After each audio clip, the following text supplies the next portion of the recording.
Prairie View A&M just pulled off the biggest upset in HBCU football this year. Oh yeah, it's locked on HBCU. Play my music.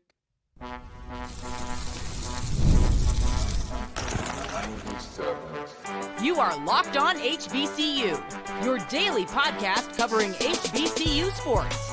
Part of the Locked On Podcast Network, your team every day. What's going on, family? Welcome back to another episode of the Locked On HBCU podcast, your number one daily one-stop shop for everything HBCU athletics, Monday through Friday, part of the Locked On Podcast Network, your team every day. And I, of course, am Darian Gray, a.k.a. the Mouth of the South, Texas Southern alum and former TSU Herald sports editor and current contributing writer at USA Today's Saints Wire. Thank you for going on this journey with me, making this your first listen of the day every day. And remember, just because the mic cuts off does not mean that the journey is over. Just means it's time to follow me for Twitter, at South Exclusives. Starts with an S and ends with an S. Today's episode is brought to you by FanDuel. Go to FanDuel.com and make every moment more. And if you put down a $5 bet, you get $150 back in bonus bets if your $5 bet wins. And I'm feeling good about FanDuel because it's a Victory Monday. For the first time in 2 months, I can come on here and say that. Ooh-wee! I'm feeling good. So we're going to wrap up today's episode with a look at the CIAA championship game. This is Virginia State versus Virginia Union, and we needed a very specific set of circumstances to happen in order to kick Johnson C. Smith out, and I cannot believe it, but that is exactly what happened. In segment 2, South Carolina State put the clamps on Howard. I ain't going to lie to you. Eric Phoenix was significantly better than Ja'Shawn Scroggins, and I think that was the true difference in the game. We kick off today's episode, however, with not just the biggest upset of the week, not just the biggest upset in the SWAC. In my opinion, Prairie View A&M knocking off the Florida A&M Rattlers is the biggest upset in HBCU football in 2024. Yeah, you can think small. You can think about the week. You can think about the conference, but I'm thinking grand scale. Tell me the last time you thought a team who I would say was significant underdogs will come out and knock off a team like FAMU. Now, here's the thing. I have not loved the way that FAMU has played this year. And to be very clear, this is not the TSU coming out to downgrade Prairie View A&M. I have not loved the way that FAMU has played this year. I've not loved the way that FAMU has won this year. But in no way did I think that FAMU was in any sort of risk of losing the PV. This was a game that I thought that they would easily win. Matter of fact, I think as I went through FAMU's FAMU's schedule after the game against Jackson State, I chalked them up to winning pretty much everything. I had no feelings that FAMU would lose to anybody. I didn't, right? And part of that was thinking that FAMU is a quality team, but part of that was also looking at who they were playing. And Prairie View A&M obviously was a part of that group that I thought could not win. And I understand before the Rattler Nation come in here and start jumping me and saying, hey, Mouth of the South, what about this? What about that? I know Daniel Richardson exited the game. Does the game happen differently if Daniel Richardson is there? Probably so, right? You score more points. You maybe don't throw a pick six in the mix, right? Like these things change if Daniel Richardson is in the game. But one thing that's concerning to me is that Daniel Richardson does not play defense, and you allow 31 points. We can talk about Daniel Richardson. I hope he's okay. Look like he suffered a concussion. But Daniel Richardson didn't give up 31 points. So if FAMU, right, and I can acknowledge that a lot of things change in the course of a game if you don't lose a player. I 100% agree. But I think there's a lot of reasons outside of Daniel Richardson losing. Better yet, Daniel Richardson exited the game, and I still felt like there was multiple avenues to victory for FAMU, and you didn't take them. That's my problem. I understand that losing your starting quarterback completely changes the game. I would not downplay that. Losing Daniel Richardson completely stumps your offense in a degree that we can't overstate. But I still thought that FAMU should have ran the ball better and more frequently. Like, I still thought that PV had a susceptible run defense. And if we're just going to take offense completely out, if you want to use that quarterback excuse for everything, fine. But you allow 31 points, which you don't do. And when your quarterback leaves the game, you as a defense has to realize that this is my moment to step up. As a defense, you have to realize that if the offense is going to take a natural step down due to losing my starting quarterback, then us as a defense have to take the natural step up. And unfortunately for the Rattlers, that's not what they did. They allowed 31 points. The only teams to score 31 on FAMU are Jackson State and the two FBS teams that they played. If you want to take the pick six out of it, then you bring Texas Southern, who was being blown out 52-28. Either way, FAMU had one of their worst performances on a day in which they could not struggle. You knew your offense was going to take a step down. So I don't really want to hear about Daniel Richardson's injury. To me, that plays a part, but there's so many other conversation points that you failed on, that using his injury is just a scapegoat. It's too many other aspects. You should not have allowed a 70-yard touchdown pass, right? Like, these are things that you should not have done. You were down 10-0 when Richardson went out the game. You're probably on your way to score. We've seen FAMU start slow, and even then, one thing I've seen from FAMU, I think it happened in the South Carolina State game. I know it happened in the Norfolk State game, is the offense won't score on the first possession. Then the defense starts off slow and they allow scores on back-to-back possessions to start the game. And then it feels like the offense is immediately digging out of a hole, or it feels like the team in general started slow, but really it's the defense. And that's kind of what happened here. I think Richardson got hurt on the second drive, if I'm not mistaken, right? And they were already down 10-0, which means they just didn't score on their first drive. And FAMU, and in Prairie View, scored on both of their first two drives. I know that PV is the one who came out with the victory, and kudos to them. I'm glad they were able to do that, but the story here really does feel FAMU centric. I got to give props to PV, but that's kind of where it stops, because they're still in a certain position. It's a big win for them, but it's too late in the season to feel like they have heart and everything, or not heart, but like hope. So, I don't feel like there's much to say here other than to say they pulled off a big-time victory as far as storyline, because I'm not here to break down all the different attributes of the game. Then we could get into that. But it's the fact that FAMU had a lot of hopes going into the season. You look at FAMU SWAC East hopes, and they're pretty much done for, right? You have 2 losses in the conference. Jackson State has none. You need JSU to lose both of their next 2 games. And then you need Alabama State to obviously beat Jackson State, and then they need to win their next game. But you can't let Alabama State win by more than 15. And even then, with the extra loss that Alabama State and FAMU have, and then the extra loss that Jackson State would need to have, I would have to go revisit what the new tiebreaker rules are. And I'll probably talk about that on our HBCU circuit on our Wednesday episode. If you're not checking out Wednesdays, you're missing the most comprehensive HBCU breakdown that you're going to get anywhere. I'm sorry, there's not another program that's hitting all FCS HBCUs, MEAC, SWAC, and independents in a 30 to 35 minute span. It's not. You're missing a comprehensive breakdown, and it's the one episode I would tell you to check out a week if you didn't check anything else out. So be there on Wednesday, and we'll break down what the new tiebreaker rules are. We'll break that down on Wednesday, so be looking out for that. But yeah, man, like, this is just, to me, in my opinion, this crushed FAMU's season. This crushed FAMU's season, in my opinion. I don't think you win the SWACkies. I was already skeptical, but now I think too many things need to go right. You need everybody. You need Jackson State to lose out. You need Alabama State to win out, and you need to win out. And you need Alabama State to beat Jackson State in a very specific manner so that the tiebreaker doesn't happen. And even then, let me stop saying that, because I'm going to come back with the tiebreaker to make sure I'm speaking facts to you. That's what we'll talk about on Wednesday. So let me stop talking and move on to South Carolina State versus Howard, because the Bulldogs continue to show who runs the yard. And that is South Carolina State. Eric Phoenix balled out. That defense balled out. And we have a couple of MVPs to hand out as we continue with Locked On HBCU.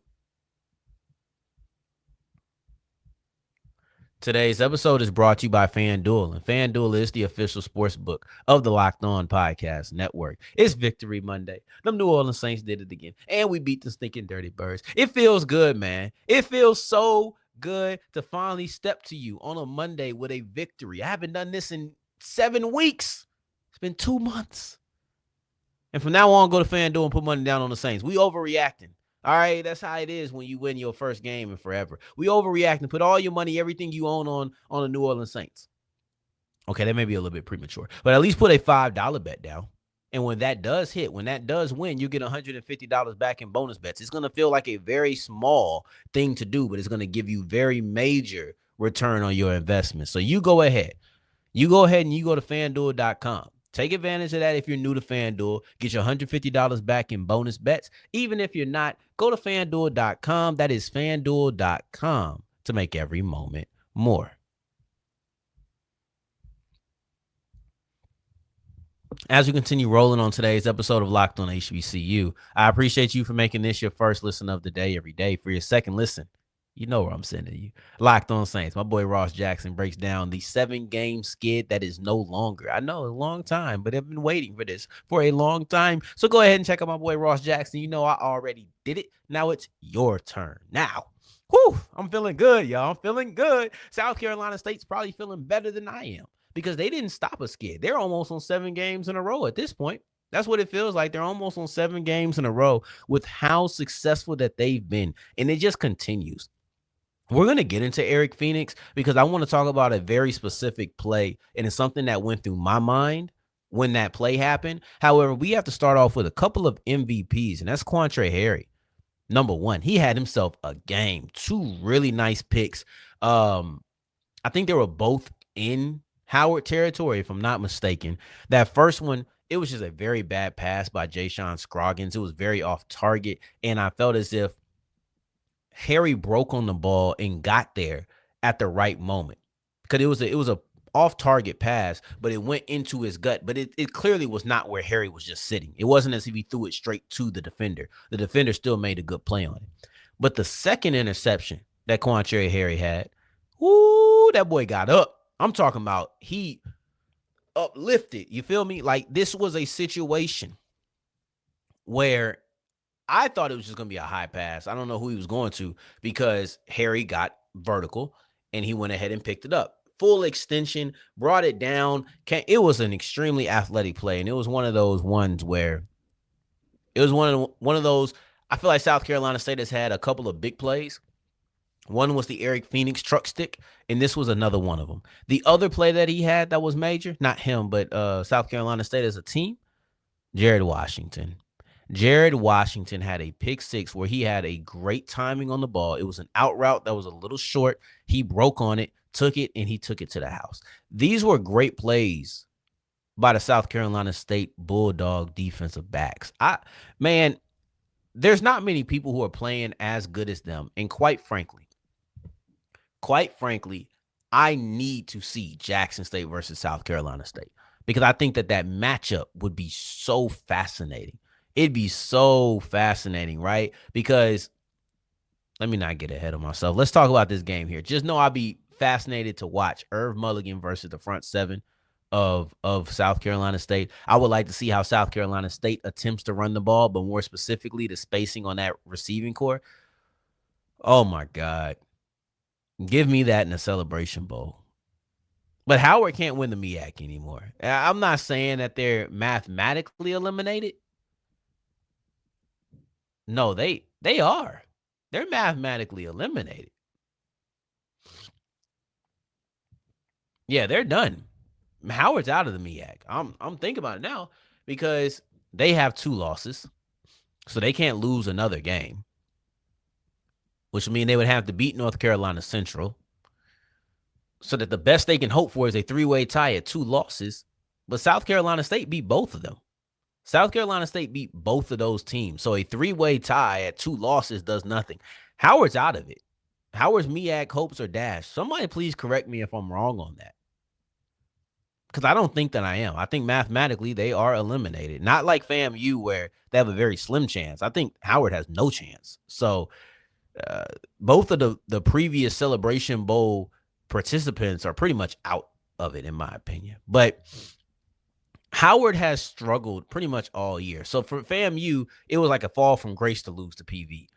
First off, South Carolina State looks like the best team in the conference. So there's no disappointment. There's no fall from grace, so to speak. And then also, there's no grace to fall from if you're Howard. They've been struggling all year. They got right against Delaware State last week, but Delaware State has been getting pretty thrashed. Like, that defense has been extremely susceptible.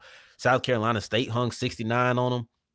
Howard hung 38 on them. If I'm not mistaken, the specific number was 36 from Morgan State this weekend, right? Like, the Delaware State defense is not holding anything up. That's just my opinion on it. So, but Ja'Shawn Scroggins went from having the best game of his season to having the second worst game. That Tennessee State one, I don't think he'll ever top that, bottom that. Yeah, pause. That don't sound right. But that game against Tennessee State, that was rough, man. He had 33 yards, 33 passing yards in that game. That was a bad one. Now, what made it worse in this game is the 3 interceptions. He still had 160 yards, but there was never anything really flowing. And he had 3 picks. That, at the end of the day, the 3 interceptions are what really did him in. So, that's the drastic difference between the quarterbacks. One quarterback had 3 interceptions. Harry had 2.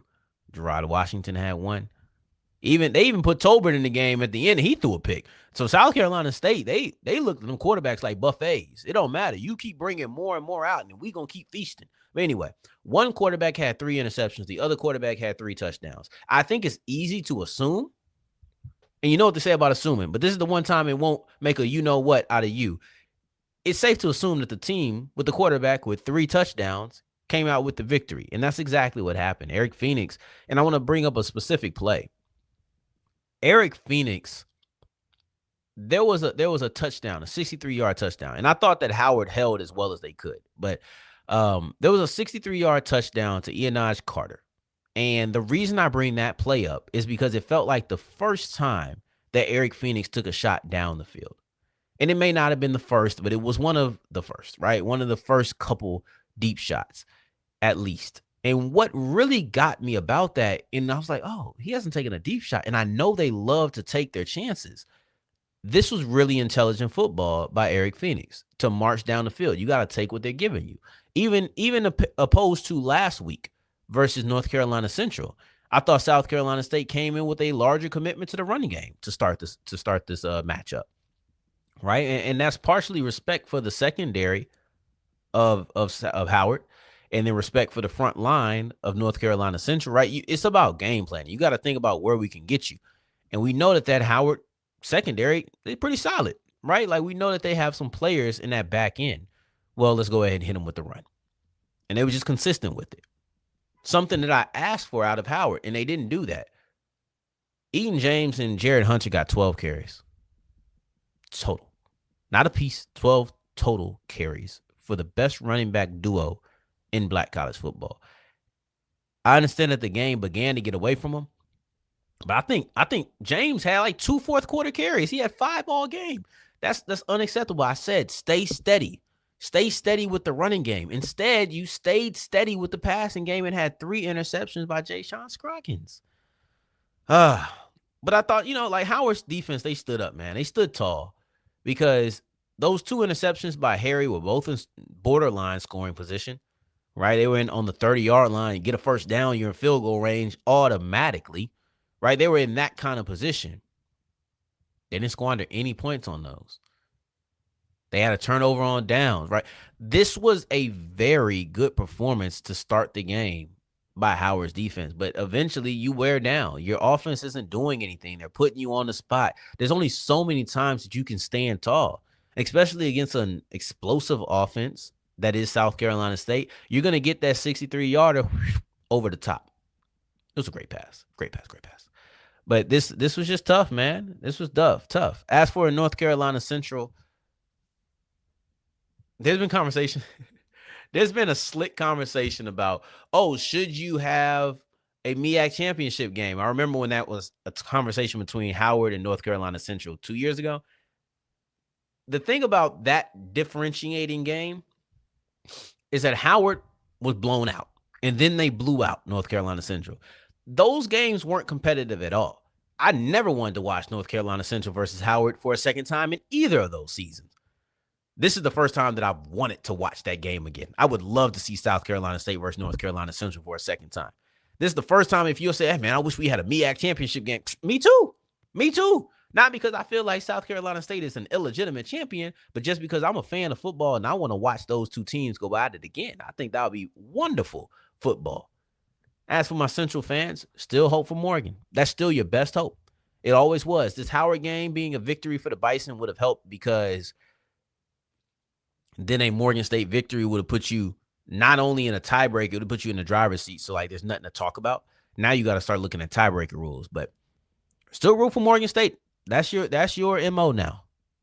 But let's move towards the CIAA. I know we got some Virginia State and some Virginia Union fans who are checking out the show saying, hey, when is it our time? I'll tell you when. Right now. So let's do that as we continue with Locked On HBCU. Today's episode is brought to you by Game Time, and Game Time is the best place for all of your ticket needs. I don't care if you're last minute. I don't care if you're in your local area. I don't care if you're somewhere new. You can be in freaking Nebraska and saying, what is there to do? I never know. But if I do want to find out, I just go to Game Time. Sometimes you got games who are around, right? Hence the name. Sometimes you have games around, right? Like I was in Philadelphia and I wanted to see if I was thinking about going to the 76ers game. Only place I went to look was Game Time, right? If you want to go to the ballet, you want to go to the theater, you want to go to the comedy show, you want to go to a concert, those are everywhere. Game Time. It's simple and it's easy. You download the Game Time app, you create an account, and use the code LOCKEDONCollege. Once you do that, you get $20 off your first purchase. Once you get that, it's all a sequence. Once you do that, you'll never leave again. So you've been hearing me and say, hey, the mouth of the South is right. Go to Game Time, download it, and use the code LOCKEDONCollege. As we're wrapping up today's episode of Locked On HBCU, I appreciate you for making this your first listen of the day every day, making it all the way to segment 3, and I thank you 2 times for that. Thank you. Thank you. Virginia Union and Virginia State are running it back in the CIAA championship game after Virginia State knocked off Virginia Union. If there's anybody who can be upset, it's J.C. Smith fans. Johnson C. Smith, through the first 8 weeks of the season, looked like a powerhouse. Undefeated, knocking off everybody. Matter of fact, they knocked off Virginia State and Virginia Union. If I was a Johnson C. Smith fan, you know how upset I'd have to be? There was 3 scenarios to decide the CIAA championship game. And I was in the game with 2 of those scenarios. If I win, I'm in. If I lose and Union wins, I'm in. But the one scenario in which Johnson C. Smith does not come out with the victory or come out in the championship game, is if they lose this week or last weekend and Virginia State won. And that's exactly what happened.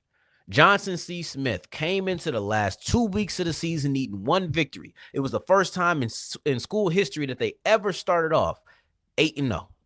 This is the best season. I'm reading the article. They're saying over the last 40 years, they're averaging less than a handful of victories per season. They hadn't won or been to the conference championship game since the 70s. We're talking about a team that has historically struggled. For you to come back and you win 8 games in a row to start your season, you're feeling good. You lose to Fayetteville State in a tragic fashion, 27-0, has you feeling heartbroken. But you know what? I've won 8 games in a row. I know how I can bounce back because I know the team that I am. You go and you face Livingstone, 15-10. It's a tight one. You're hoping that if you're going to win or if it's going to be close, at least you win because you want to be in a championship game, but you don't. You lose to Livingstone. And in losing to Livingstone, you are now at the mercy of Virginia State versus Virginia Union. And at the time that game ended, you already knew what the result was. Virginia State won. Sheesh. That's something, huh? That's something. If I'm Johnson C. Smith, I'm sitting here like, I lost to 2 teams who are lower in the rankings. I'm not going to call them bums. But I beat the 2 teams who are in the conference championship game. And this is a completely different conversation if the Virginia Union game is a conference matchup. That's the part that stings even more. There's so many things that had to go against Johnson C. Smith this season. If you're looking at it in totality for them to not make it, they had to face Virginia Union in a non-conference game because that's the reason that Union only has one conference loss, and that was to Virginia State this last weekend. You had to have yourself on, if you're just going to take some accountability, you need to lose back-to-back games. You did that. You only needed one win. And then in the last game, Virginia State just had to lose. If Virginia State loses, you're in no matter what. That didn't happen. There's so many aspects that had to go wrong for you to miss out. Now, as far as the two teams who are in the game, Jada Byers got shut down. I ain't going to say Jada Byers got shut down, but by Byers standards, wasn't a great game, right? Like, it was not a great game. It was a very modest output by Jada Byers. I would love to see what type of tweaks that Union makes to try to get their star running back going. But this was a great game, guys. This was a great game. And I'll go to the last. I'll wrap it up with this. The beginning of the fourth quarter had two back-to-back drives. One by Virginia State, one by Virginia Union. They had some very big similarities that really decided the game. Virginia State gets the ball. They go on a let me see, I got it written now. 4:16. 4-minute, 16-second drive. But they were already in Virginia Union territory. So they didn't have far to go. They were driving the whole time in Virginia Union territory, and they throw an interception. Boom, the ball is on the 3-yard line. Virginia Union takes over, and they drive down the field down 7 points. Union is driving. They take 5 minutes and 41 seconds. So together, that's 9:57. Let's just call it 10 minutes if we're talking about the kickoff returns. This is what you're faced with. And now Virginia Union throws an interception at the end of their drive. So it kind of evens out. You're both in scoring position. Neither one of you get points, but now Virginia Union only gets one more possession. In the fourth quarter, down by 7 after scoring with about 10 seconds. Like, they scored very early in the fourth quarter from a drive that was primarily in the third. You score that. So at the beginning of the fourth quarter, let me back. At the end of the third / beginning of the fourth, Virginia Union cuts it to 7, but then they only touch the ball 2 more times the rest of the quarter. And that was the deciding factor. The CIAA championship is decided. Championship game is decided. And so is the SIAC. Clark Atlanta, the biggest turnaround that I've seen in recent history. They went from 0 wins to being in the conference championship. You got to salute Teddy Keaton. It is Veterans Day. Tell a veteran you love him. Anyway, in the meantime, in between time, until the next time that we hear each other, family, take care. Stay blessed. Peace. Mom and Dad, a veteran, love you.